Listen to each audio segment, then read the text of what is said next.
welcome back to the Sean Lowery Show. This is episode 25, and it's part 4 of my decade recap series.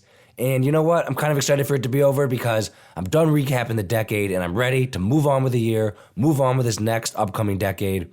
But before I get started, I had a special life moment, an announcement to make.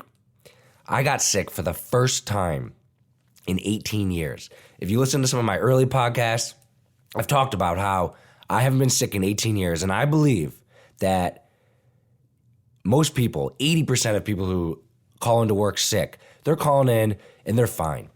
They're not sick. They just want to take the day off, or someone around them gets sick, gives them permission to get sick. And I believe that. I believe that the mind is what controls the body, and a strong mind will create a healthy body. And I still believe that, but I did get sick. I got sick. I was at a wedding. I was up till 4 a.m., and the place I was staying, a couple people there were sick. That's happened to me many times in life, and I just put it off, think nothing of it.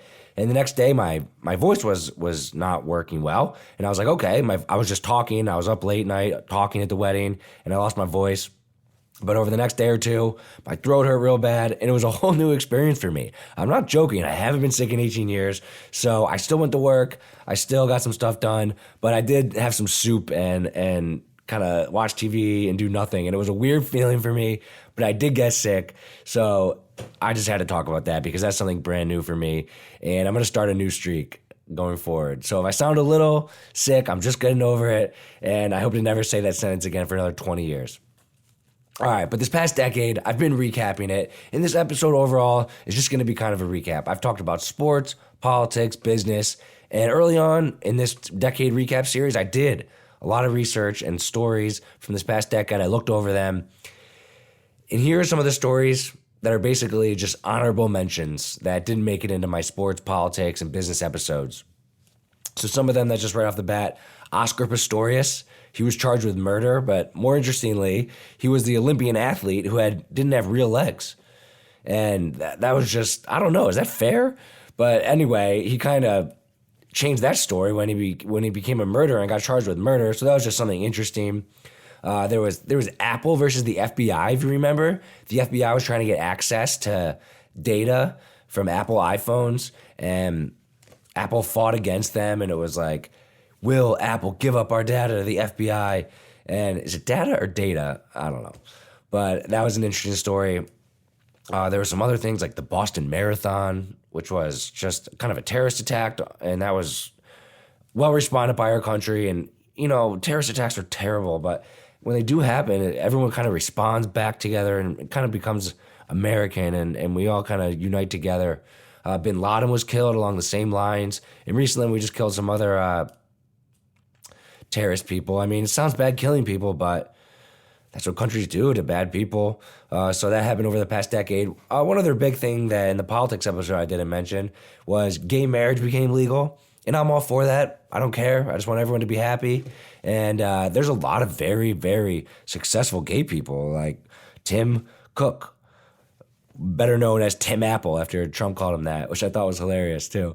But Tim Cook, so many. I don't even need to make a list because there's so many successful people, and these are just regular, normal people. Gay people are just regular people, and it just seems that very obvious to me. So I'm happy to see that gay marriage became legal in America.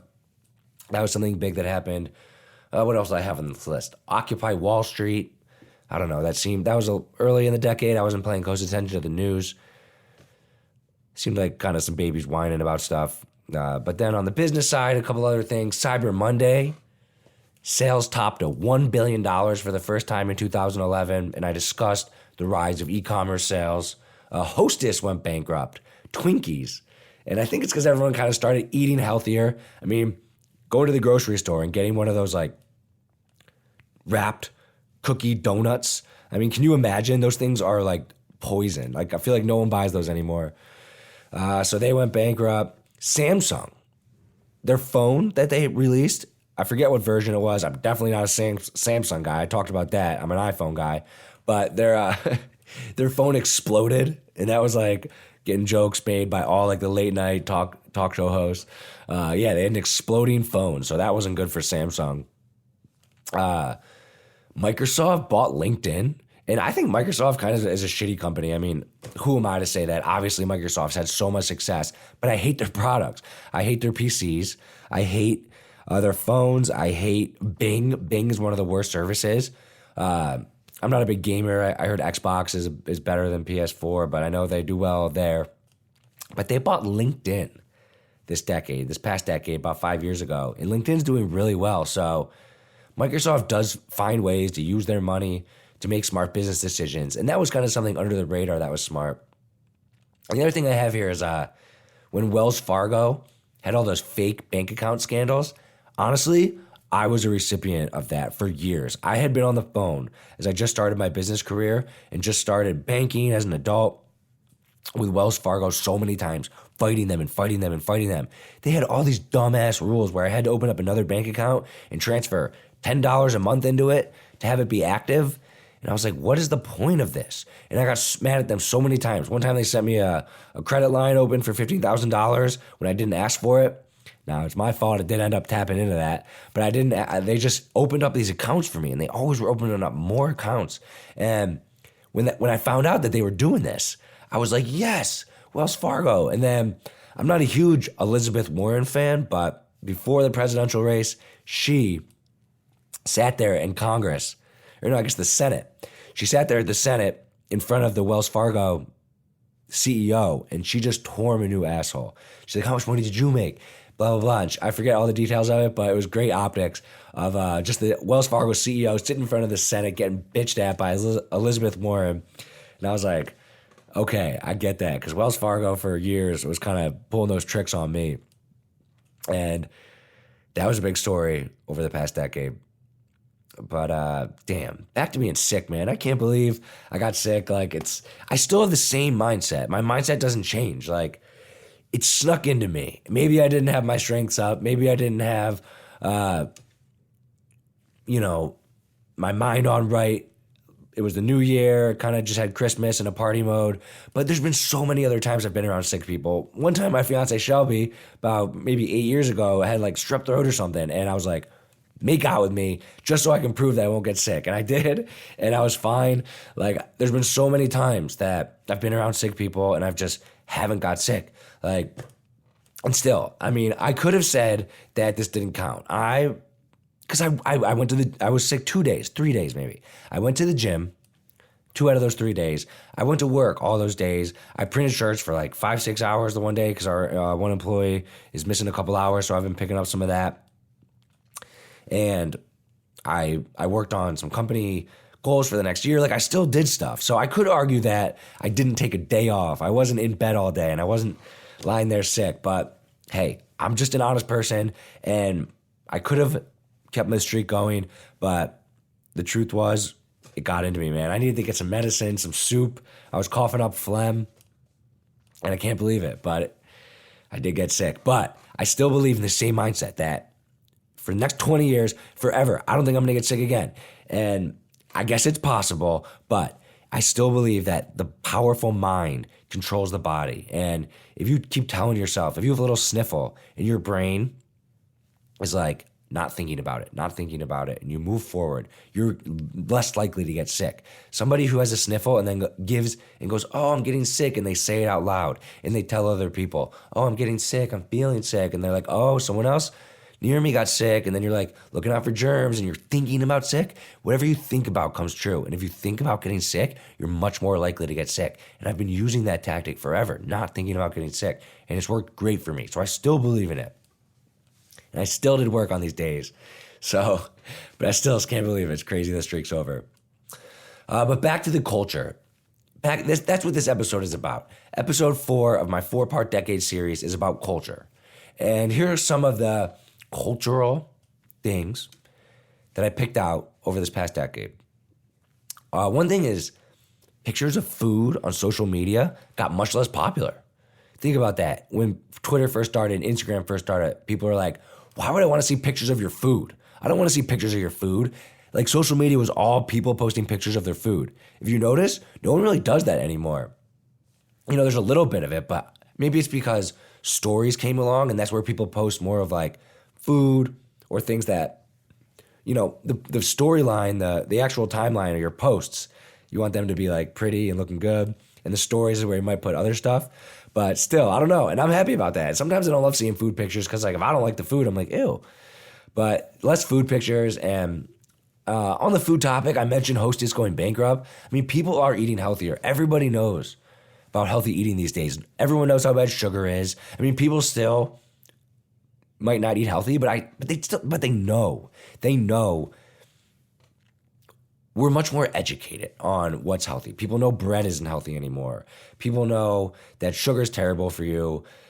People know, what foods are good for you and what foods are bad for you, and people are eating healthier. People know that fasting is healthier. I really learned that in the past 5 years, that fasting is one of the most healthy things for your body. Not eating for 12 hours, not eating for 14 hours. Honestly, if you can go 2 days, not eat for 48 hours, that's great for your body. It resets your immune system. I never knew that. I always thought that you had to eat. If you didn't eat, you'd get sick, blah, blah, blah.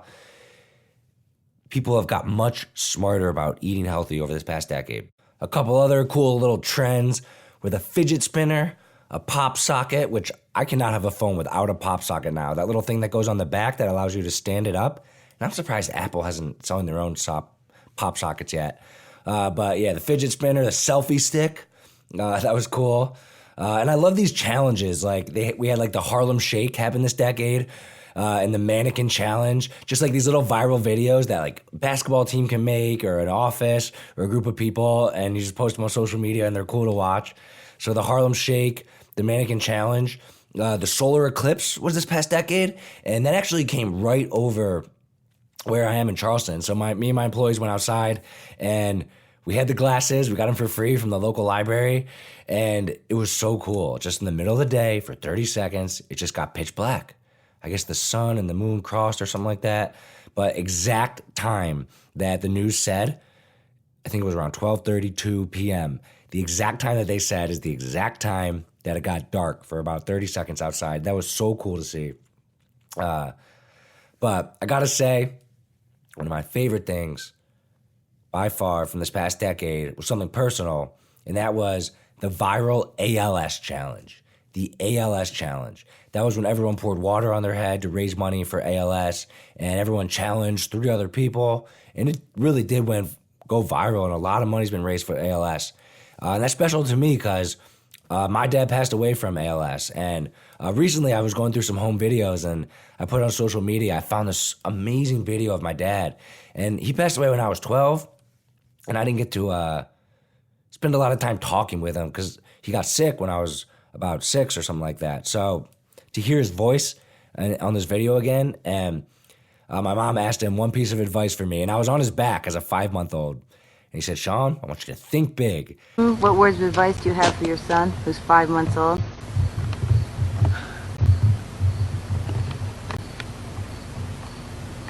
Think big.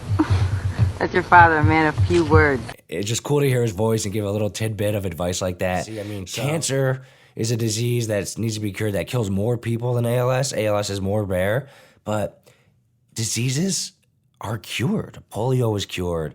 AIDS is cured. We got to keep fighting to cure these diseases because I think it's possible. So the ALS challenge was just something special to me that was awesome to see go viral over this past decade. And yeah. Oh, another special thing that I really like was the dress. It sparked a global debate because some people thought it was white and some people thought it was light blue, and everyone was looking at the same picture, and half the people saw something and half the people saw something else. It was the same concept with Yanni versus Laurel. So let me play that real quick. Laurel, Laurel, Laurel, Laurel. Personally, I hear Laurel, but apparently half the people heard Yanni, Yanni, Yanni. I hear Laurel, Laurel. But those type of things, that and the dress, I love those because it's kind of like a microcosm of all the problems in our society. there's things happen and people see, people are watching different movies when they watch the news. They see two different things. And that's a tough concept to understand if you're stuck on one side. But this is a simple example of, okay, I can see how some people hear Yanni, some people hear Laurel, but it's the same thing. So the dress and Laurel versus Yanni, I think were moments over this past decade where we were all kind of like, oh, okay, people see things from different sides. And I think those were kind of uniting viral experiences that were great. And I think we should have more of those things. So if you ever come across something like that, post it. It's healthy for people to see things from both sides. So yeah, there's a lot of cool stuff that happened this decade in the culture. But one more thing about back to me being sick. One thing I was thinking about when I was sick, I was like, what if somebody ran up to me right now and hit me with a baseball bat and broke my knee? And I was like, oh, my knee. And I would have to be rushed to the emergency room, right? Would I be like, oh my God, fix my knee and give me some cough syrup? I feel like it'd be so easy to forget about your cold. If you had another major injury.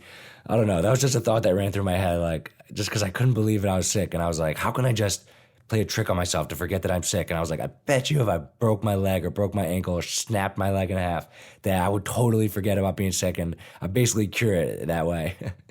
But that was just another thought I had about being sick. But all right, to kind of wrap it up about this amazing past decade, I'm a history nerd, and I love looking back at the decades and almost stereotyping them, right? So I think they should all have nicknames, and they don't really, but here's the way I see them. The 1920s, right? That's the roaring 20s. Our country was booming. There was flappers. Everyone was doing well. It was after World War I. The economy was good. There was the Yankees 1927 baseball team. The radio was picking up. The culture was just excited. It's kind of like now. That'd be awesome to have the roaring 20s now. But that was the 1920s. But then the 1930s was all depression. It was the Depression. It was the worst time in American history. And then the 1940s was World War II. And then the 1950s was kind of like the traditional move to the suburbs, white picket fence, start the TV, get a factory job. That's how I look at the 50s. And then I feel like the 60s and 70s, they kind of combined together. They were like the hippies, drugs, rock and roll, Vietnam protests. I feel like they kind of blend together, the 60s and the 70s.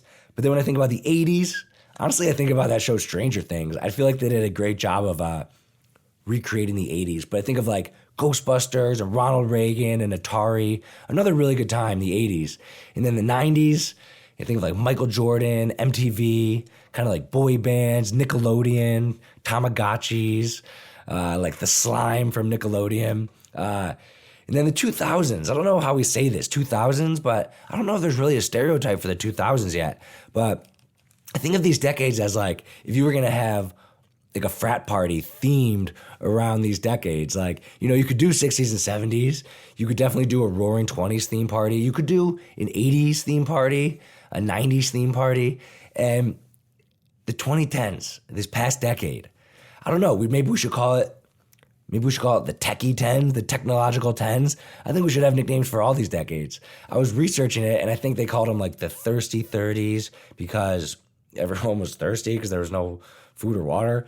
But I don't know. That's not that great of a nickname. And there's not nicknames for all these decades. But I don't know. The technological tens, the techie tens. Because I think in 50 years from now, if people look back and they're going to have a party based on the 2010s, I think it'll be everybody maybe taking selfies with their iPhones out, or just social media, or LeBron James jerseys, or maybe AirPods. Everyone will be wearing those. Or I don't know, maybe microphones to represent podcasting, or some Trump memorabilia. I don't know how. It's actually hard to think about how these technological tens will be remembered in the form of a frat party in the future. So think about that and let me know if you have any thoughts on that. But overall, going into this next decade, I hope we have another roaring 20s, because as long as we don't follow it with a depression, because it is hard, because the economy has been going up this whole past decade, say it goes up again this whole next decade, like eventually it does have to go down. It's just the laws of physics, really. Economy that goes up has to dip at some point. So be ready for that. If you're a business person or investing mindset, when it goes down, that's the time to buy. So have some cash on the sidelines, buy some stocks, buy some investments when things are down. Because right now, everything's at an all-time high. So it's not the best time to buy assets. But then again, if it keeps going up another 10 years, then buying it now is buying it low. So it'd be cool to see another roaring 20s, but let's be smart enough to go not right into another depression. But okay, that's the end of my decade recap. I covered sports, I covered politics, I covered culture, I talked about business and technology. And the main thing is that with the rise of technology and YouTube, people have everything at their fingertips. And that's why I'm doing this podcast. I figure, why not? I'm just spending an hour a week recording all my thoughts, putting myself on record, sending messages to my future self, my future kids. Maybe if robots get made one day and they can only recreate humans with what recordings they have of them, I'll have this footage of me. And I get to say all this stuff on the record. There's no reason why I shouldn't start a podcast right now. I can reach out to so many people because of the times that we live in. And that has been the key to this decade. So I cannot wait for the future. I cannot wait for the next decade. And I'll be right here with you on the Sean Lowery Show. I appreciate you guys listening. I'll be back healthier than ever next week into a new decade, into a new year. Boom, I'm out. Peace.